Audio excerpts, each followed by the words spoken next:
En 2021, Mary Barra miró a una cámara de televisión y le dijo al país que General Motors superaría a Tesla en ventas de vehículos eléctricos para 2025. Wall Street aplaudió, los inversionistas compraron y los medios la coronaron como la mejor directora ejecutiva de la industria automotriz estadounidense. Pero 4 años después, General Motors registró casi $8,000 millones en cargos por vehículos eléctricos. Cerró la división de vehículos autónomos de $10,000 millones y vio cómo China se desplomaba con $5,000 millones en depreciaciones. Entonces, ¿cómo terminó Barra presidiendo $13,000 millones en desastre estratégico? Era 1980, y una estudiante de ingeniería de 18 años llamada Mary Makaila cruzó las puertas de una planta de General Motors en Pontiac, Michigan. Estaba allí como estudiante de programa cooperativo, parte de un plan que permitía a los jóvenes obtener sus títulos mientras aprendían en el piso de la fábrica. Su padre, Ray, había trabajado como fabricante de moldes en una instalación de Pontiac durante casi 4 décadas. General Motors no era una opción de carrera para la familia Makaila, era un modo de vida. Mary obtuvo su título de ingeniería en lo que entonces se llamaba el Instituto General Motors, una escuela tan integrada en la empresa que su campus estaba junto a una fábrica de Buick. Ascendió por los rangos año tras año, pasando de los pisos de manufactura a los laboratorios de ingeniería, luego a las oficinas de recursos humanos y finalmente al liderazgo de desarrollo de productos. Pasó más de 3 décadas dentro de la misma corporación, aprendiendo cada rincón del negocio desde adentro hacia afuera. A finales de 2013, cuando el director ejecutivo saliente Dan Akerson la recomendó como su sucesora, Mary Barra se había convertido en algo que la industria automotriz nunca había visto. El 15 de enero de 2014, tomó el timón de General Motors y se convirtió en la primera mujer en liderar una de las 3 grandes automotrices. El nombramiento generó titulares en todo el mundo, con revistas que perfilaban su trayectoria y escuelas de negocios que estudiaban su ascenso. Fortune eventualmente la nombraría la mujer número 1 en los negocios en 5 ocasiones distintas, pero la celebración duró aproximadamente 6 semanas. En febrero de 2014, General Motors comenzó a retirar del mercado vehículos equipados con un interruptor de encendido defectuoso que podía apagar el motor de un auto mientras aún estaba en movimiento, desactivando la dirección asistida y las bolsas de aire en el proceso. La empresa había sabido sobre el defecto durante más de una década. Los ingenieros habían señalado el problema desde 2004. Los abogados internos habían estado al tanto desde al menos 2005. Sin embargo, durante más de 10 años, nadie en General Motors actuó para emitir un retiro. Para cuando el equipo de Barra finalmente actuó, los interruptores defectuosos habían sido vinculados a 124 muertes en casi 15 millones de vehículos en todo el mundo. Barra fue convocada a testificar ante el Congreso. En un intercambio memorable, la ex senadora Barbara Boxer le dijo: «Usted no sabe nada de nada». Barra respondió despidiendo a 15 empleados y encargando una investigación externa liderada por el exfiscal federal Anton Valukas. Se paró detrás de los podios y prometió que la empresa cambiaría. Prometió una nueva cultura de rendición de cuentas de arriba a abajo. Y por un tiempo, pareció que lo decía en serio. Lo que vino después, sin embargo, sugiere un patrón diferente, uno donde la ambición repetidamente superó a la ejecución, y donde el costo de esos errores seguía recayendo sobre todos excepto la persona que tomaba las decisiones. Y los números involucrados harían que el acuerdo por los interruptores de encendido pareciera pequeño en comparación. En 2016, General Motors adquirió una pequeña empresa emergente de San Francisco llamada Cruise Automation por $581 millones. La idea era que Cruise desarrollaría una flota de robotaxis autónomos y General Motors sería dueña del futuro del transporte antes de que Silicon Valley pudiera descubrirlo. Barra respaldó la apuesta agresivamente. Durante los años siguientes, General Motors invirtió miles de millones en Cruise, comprando eventualmente el 90% de la empresa. Las proyecciones internas prometían $1,000 millones en ingresos anuales para 2025. Microsoft invirtió $2.000 millones con una valoración de $30.000 millones. Honda firmó un acuerdo de asociación para llevar los vehículos de Cruise a Japón. Pero detrás de los comunicados de prensa optimistas, Cruise estaba desangrando efectivo. El servicio de robotaxis operaba pequeñas flotas en San Francisco, Phoenix y Austin. Pero los Chevrolet Bolt blancos y naranjas se hicieron más conocidos por crear embotellamientos que por resolver problemas de transporte. Los ingresos a lo largo de toda la vida del programa nunca alcanzaron los $500 millones. Las pérdidas operativas, mientras tanto, cruzaron la marca de los $10.000 millones. Entonces llegó el 2 de octubre de 2023. Un robotaxi de Cruise en San Francisco atropelló a un peatón que ya había sido golpeado por otro vehículo. El auto autónomo, entonces, se orilló hacia la acera, arrastrando a la persona herida aproximadamente 6 metros a baja velocidad. La Comisión de Servicios Públicos de California alegó posteriormente que Cruise había ocultado detalles del incidente durante más de 2 semanas. California suspendió el permiso operativo de la empresa y en cuestión de días, Cruise detuvo operaciones en cada ciudad donde servía. El cofundador Cale Voigt renunció al mes siguiente. Las consecuencias se extendieron mucho más allá de San Francisco. Microsoft, que había invertido $2.000 millones, eventualmente depreció $800 millones de esa inversión. Honda se retiró de su asociación para llevar vehículos de Cruise a Japón. La empresa que alguna vez había sido valorada en $30.000 millones era ahora una historia de advertencia sobre lo que pasa cuando la ambición supera a la ingeniería. General Motors pasó el año siguiente intentando rescatar lo que quedaba.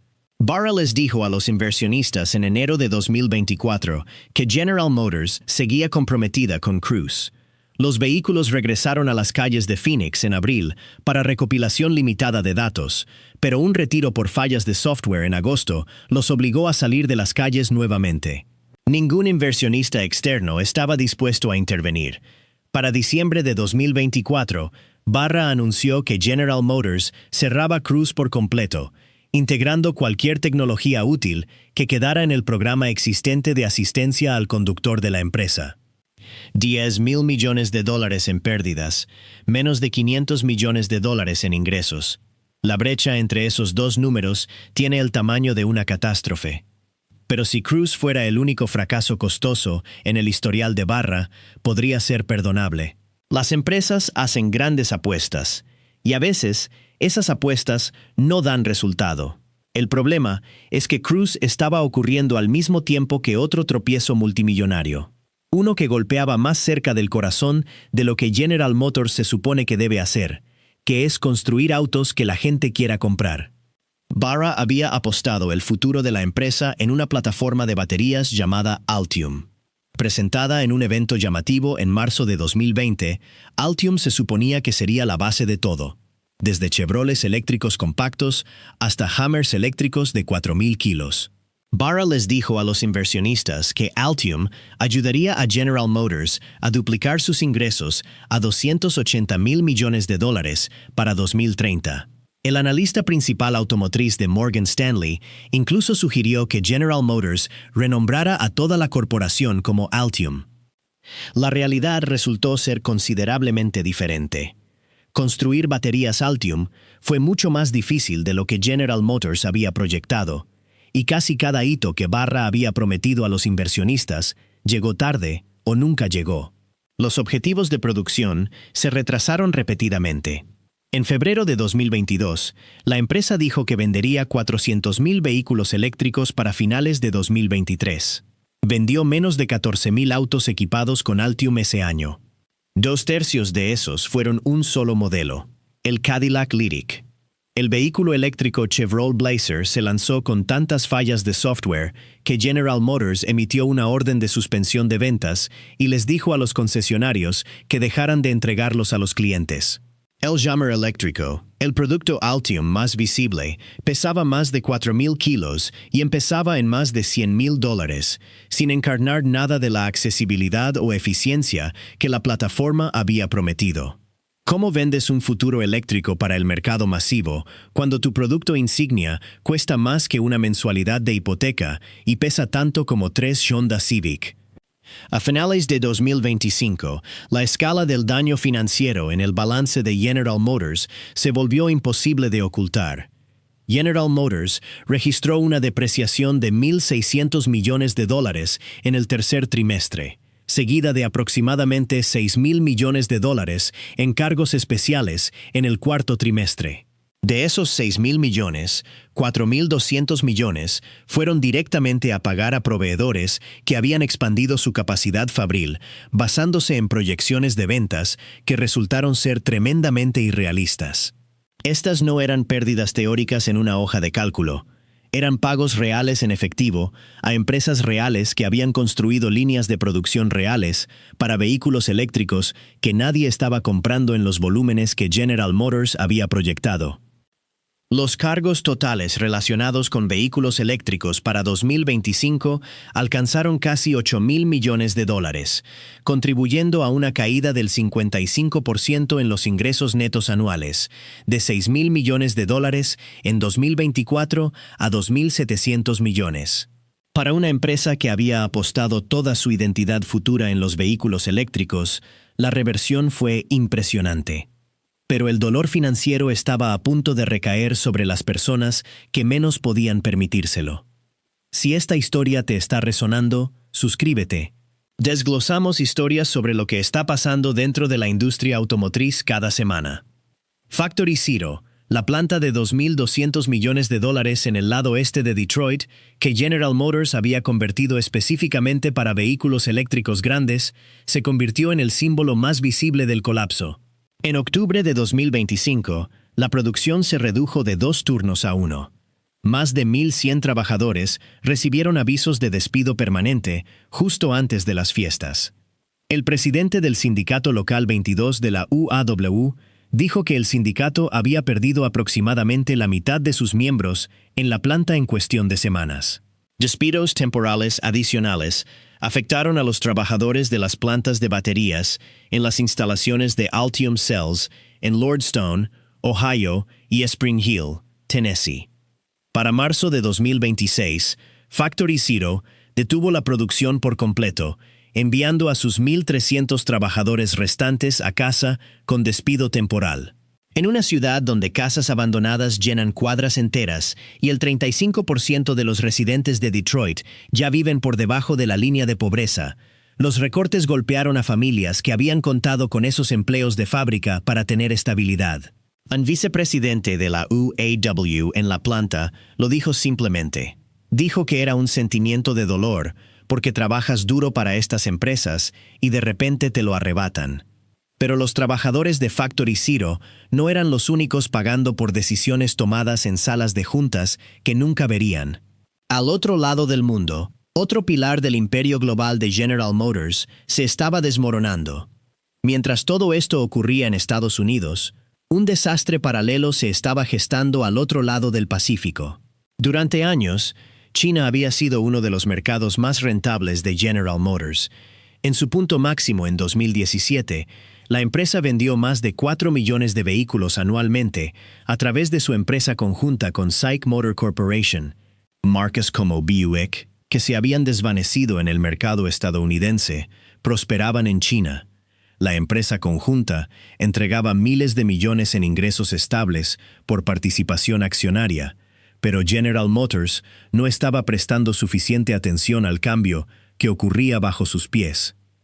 Los fabricantes chinos de automóviles, liderados por BYD, comenzaron a producir vehículos eléctricos de alta calidad a precios que General Motors no podía igualar.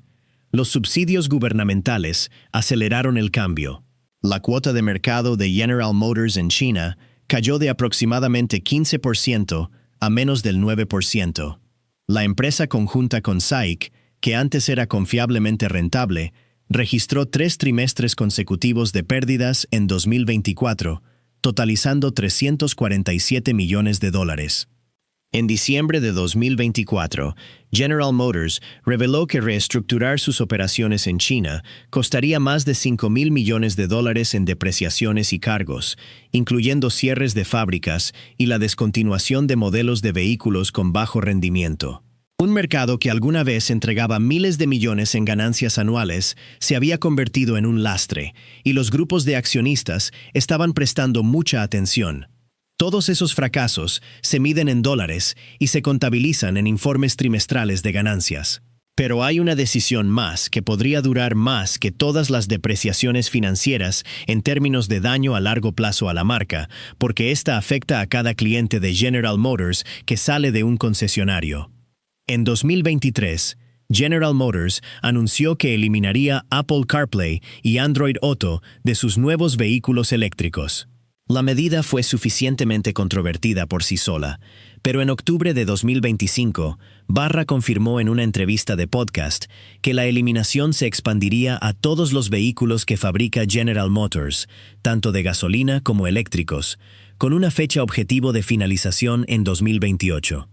Su director de producto comparó la decisión con Steve Jobs, eliminando la unidad de disquete. La comparación no se sostuvo. Cuando Apple eliminó la unidad de disquete, las memorias USB ya eran más rápidas y almacenaban 50 veces más datos. General Motors estaba reemplazando un sistema que el 80% de los compradores de autos consideran esencial con una plataforma de infoentretenimiento interna que los críticos describieron como defectuosa y propensa a congelarse.